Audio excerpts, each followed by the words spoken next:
माझे लग्न होऊन 3 वर्ष झाली होती. आमचा संसार सुखाचा चालू होता. त्यातच माझी बायको आता गरोदर होती. मी आणि माझी बायको दोघेच राहायचो. त्यामुळे तिला पाहिजे नको ते बघायची सगळी जबाबदारी माझ्यावरच असायची. दिवस जातील तसे तिची अवस्था बिकट होत गेली आणि माझ्या कामाच्या व्यस्त वेळापत्रकातून मला तिच्याकडे म्हणावा तसा वेळ देता येत नव्हता. माझी होणारी ओढाताण बघून माझी बायको एके दिवशी मला म्हणाली, अहो ऐका ना, तुमची इतकी ओढाताण होत आहे, माझ्यामुळे तुमच्यावर खूप ताण येत आहे. त्यामुळे मी माझ्या बहिणीला माझ्या मदतीसाठी बोलावून घेऊ का? सोनम म्हणजेच माझी मेहुणी, तिच्या अजून लग्न व्हायचे होते. ती कॉलेजला जायची. गवाळवर्णाची सोनम दिसायला तशी देखणी होती. उंच, कडक फिगर आणि चेहऱ्यावर सतत हास्य. यामुळे तिच्याकडे कोणीही लगेचच आकर्षित होत असे. मी तिचा आवडता जिजू होतो. माझे आणि तिचे चांगले जमायचे. ती माझ्या कॉलेजच्या मैत्रिणीसारखीच माझ्याशी नेहमी वागायची. मी आणि माझ्या बायकोची कधी भांडणे झाली तर मी तिला सगळं काही खरं खरं सांगून टाकायचो. ती नेहमी माझीच बाजू घेत असे. ती घरी येणार म्हणून मी अजिबात आडेवेळे घेतले नाही. मी तात्काळ संमती देऊन टाकली. त्या दिवशी सोनम सकाळीच आली. आल्या आल्या तिने घराचा ताबा घेतला. माझ्या बायकोला काय पाहिजे नको ते सगळे काही ती बघू लागली. मला पण थोडेसे बरे वाटले, कारण माझा ताण कमी झाला होता. सोनमला मी साधारण 6-1 महिन्यापूर्वी भेटलो होतो. त्यामुळे आमच्या गप्पांना उधाण आले होते. वेड्यासारखे आम्ही गप्पा मारत बसू लागलो होतो. माझ्या बायकोला आता रूमच्या बाहेर येणे मुश्किल होऊन गेले होते. त्यामुळे ती सतत बेडवरच पडून असे. मी आणि सोनम सगळे काम करायचो. रात्रीचे जेवण लवकरच होत असे आणि माझी बायको लगेच झोपी जात असे. पण मला एवढ्या लवकर ना जेवायची सवय ना झोपायची. त्यामुळे मी सोनमबरोबर गप्पा मारत निवांत बसत असे. आम्ही एकदा असेच बोलत असताना मी तिला विचारले, काय गं सोनम, तुला बॉयफ्रेंड आहे की नाही? नाही हो भाऊजी, मला कुठे आलाय बॉयफ्रेंड, कोण विचारतंय मला? ती म्हणाली, अगं तुझ्यासारख्या मुलीला तर कोणीही मिळेल. माझ्या या उत्तरावर ती हसली आणि म्हणाली, हो का, मग तुम्ही तर लग्न करून बसला ना, असे म्हणाली आणि माझ्याकडे बघून लाडीपणे हसली आणि माझ्याकडे भेदून बघू लागली. तिच्या या उत्तरावर मी सटकलो. मी पण हसलो आणि म्हणालो, लग्नच तर झाले, बाकी अभी तो मैं जवान हूँ. हो का, तिचे उत्तर आले, हो ना, आणि तसेही साली आधी घरवाली असते माहिती आहे ना. मी थोडेसे धाडस केले. त्यावरती खळखळून हसली आणि माझ्या दंडाला चापटी मारून स्वयंपाकघरात निघून गेली. त्या दिवसापासून आमच्या गप्पा आता थोड्या वेगळ्या वळणावर जाऊ लागल्या. मी तिचा गुळ काढू लागलो होतो, ती पण चांगलीच रंगात आली होती. का नाही होणार, शेवटी तिचा आवडता जिजू तिच्याशी लगट करू पाहत होता. त्यामुळे ती पण जाम खुश होती.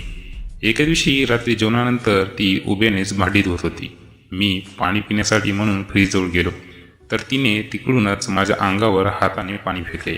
मी माझे अंग चोरून घेतले आणि तिला म्हणालो, सोनम, परत पाणी फेकलेस तर बघ हां, माझ्याशी गाठ आहे, फेकणार काय करणार आहात?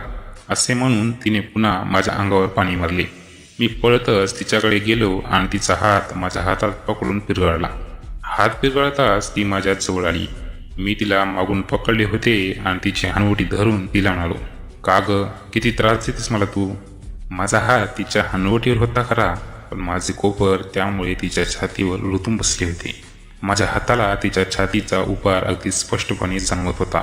मला ते लगेच जाणवले. त्यामुळे मी हात तसाच पकडून ठेवला. त्याच वेळी तिचा हात मागे दुमडून माझ्या बरोबर सोट्यावर आला होता. माझा सोट्या अगदी स्पष्टपणे तिच्या हातात बसला होता. तिने तो पकडला नव्हता, पण तिच्या हाताला तो पूर्ण लागत होता आणि तिला ती माहिती होती. तेवढ्यात माझ्या बायकोने हाक मारली. मी तिला सोडले आणि आम्ही माझ्या बायकोच्या रूमकडे गेलो. ती रात्र तशीच गेली. मी माझ्या विचारात झोपी गेलो. दुसऱ्या रात्री पुन्हा तेच झाले. तिने पुन्हा माझ्या अंगावर पाणी फेकले आणि मी तिचा हात पुन्हा पिरगाळला, पण यावेळी माझा जोर थोडासा अधिक होता. माझे हात तिच्या उरोजावर मी कालच्यापेक्षा अधिक ताकदीने रुतवले. तिला तीच समजले. येवना तिचा पिरगाळलेला हात माझ्या सोट्यावर येऊन चिटकला होता. आज माझी बायको जागी होण्याची शक्यता नव्हती, कारण तिने झोप येत नसल्याने झोपेची गोळी घेऊन ती झोपली होती. तिच्या हाताच्या स्पर्शाने माझा सोट्या कधीच कडक आणि फुगीर झाला होता. मी तिची हानवटी धरून तिला मी लाडक्या पद्धतीने ओरडत होतो आणि माझे हात तिच्या उरोजावर अधिकच जोरात दाबत होतो. ती आता गरम झाली होती. तिने तिचा हात माझ्या सोट्यावरून अलगद फिरवण्यास सुरुवात केली आणि थोड्याच वेळात माझा सोट्या हातात पकडला. ती बघून मी माझा हात सरळ तिच्या ड्रेसमध्ये कोंबला आणि तिचे गोलाकार ओठच मी दाबू लागलो. कोळी मिळणी आज माझ्या तडाख्यात सापडली होती. माझ्या हाताच्या दाबाने तिचे स्तनाग्रे कडक झाले. तिने माझ्या पॅन्टची चेन काढली आणि तिचा हात आतमध्ये घातला. आता मी तिला फिरवले आणि माझ्याकडे तोंड केले. तिच्या तोंडात माझे तोंड घातले आणि तिचे चुंबन मी घेऊ लागलो. ती काही केल्या माझा सोट्या सोडतच नव्हती. ती बेभान झाली होती. मी तिला उचलले आणि माझ्या बेडरूममध्ये घेऊन गेलो. मी तिला तिच्यावर झोपून दिले आणि आम्ही दोघे एकमेकास समरत झालो. सरसर करत आम्ही एकमेकांचे ड्रेस काढून फेकले आणि आम्ही नागडे झालो. मी काही करायच्या आधी ती उठली आणि माझा सोट्या हातात घेऊन चोरू लागली. आधीच कडक झालेला माझा सोट्या त्या स्पर्शाने अधिकच कडक होऊ लागला. तिने आता माझा सोट्या तिच्या तोंडात घेतला. जवळपास अर्धा सोट्या आत गेला आणि तिच्या घशाला जाऊन टेकला. अहो भाऊजी, किती मोठा आहे हो तुमचा सोट्या.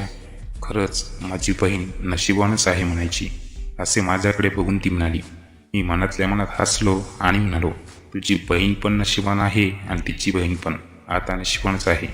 ती पण हसली आणि तिने माझा सोट्या पुन्हा चोकायला सुरुवात केली. कॅन्डी आईस्क्रीम खाल्ल्यासारखे ती माझा सोट्यात चोकत होती. माझे विरीपतन तिकडेच होते की काय असे मला वाटू लागले. त्यामुळे मी तिला थांबवले आणि तिला पाठीवर झोपवले. तिची योनी पूर्णपणे ओली झाली होती. ते बघून मी माझी जीभ त्यात न घालता माझा सोट्या तिच्या योनीत कोंबला. माझ्या मोठ्या सोट्याने ती थोडीशी ओरडली, पण मी माझ्या हाताने तिचा आवाज दाबला. हळूहळू करत माझा सोट्या मी पूर्ण आत कोंबला आणि मी आता तिला हिसडे देण्यास सुरुवात केली. लयबद्ध पद्धतीने मी माझी कंबर मागे पुढे करत होतो. त्या प्रत्येक हिसड्यासरशी तिची योनी अधिकच पाजरत होती. मी दणक्यावर दणके देत होतो आणि ती त्याच आवेगाने मला तिच्यावर ओढून घेत होती. मी तिला आत उठवले आणि गुडघ्यावरती बसवले. मागून दिसणारी तिची टपोरी नितंब मला भलतीच आकर्षित करत होती. मी तिची नितंब भाकावली. तिच्या नितंबाचे भोग बघून मी स्वतःला रोखू शकलो नाही आणि मग मी माझा सोट्या पुन्हा एकदा तिच्या योनीत मागून घातला.